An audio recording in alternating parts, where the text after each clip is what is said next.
So, suits. No? Ano tong suits na tinatawag sa measurement? So, isa daw tong carbon particulate na ginagamit sa optical measurement, source apportionment, at deposition studies.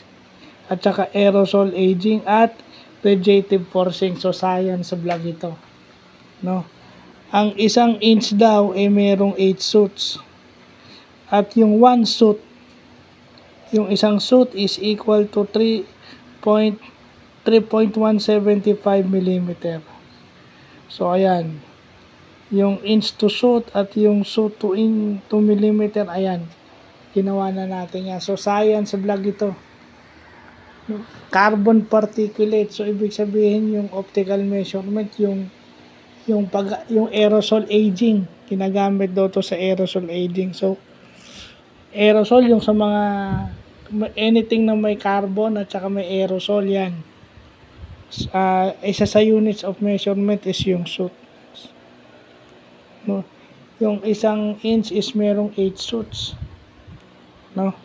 At yung isang suit is 3.175 mm. So, yan. Gumawa na tayo ng sarili example. Yung 15 suit, meron siyang 47.625. Ay, sulat natin 47 or 47.7. Ayan. So, sinulat ko na. Ayan. Yung example natin. So, maganda't may natutunan na naman tayo, no? Pag sa mga radioactive pala, ang radioactive forcing o radioactive measurement, aerosol aging, ayan.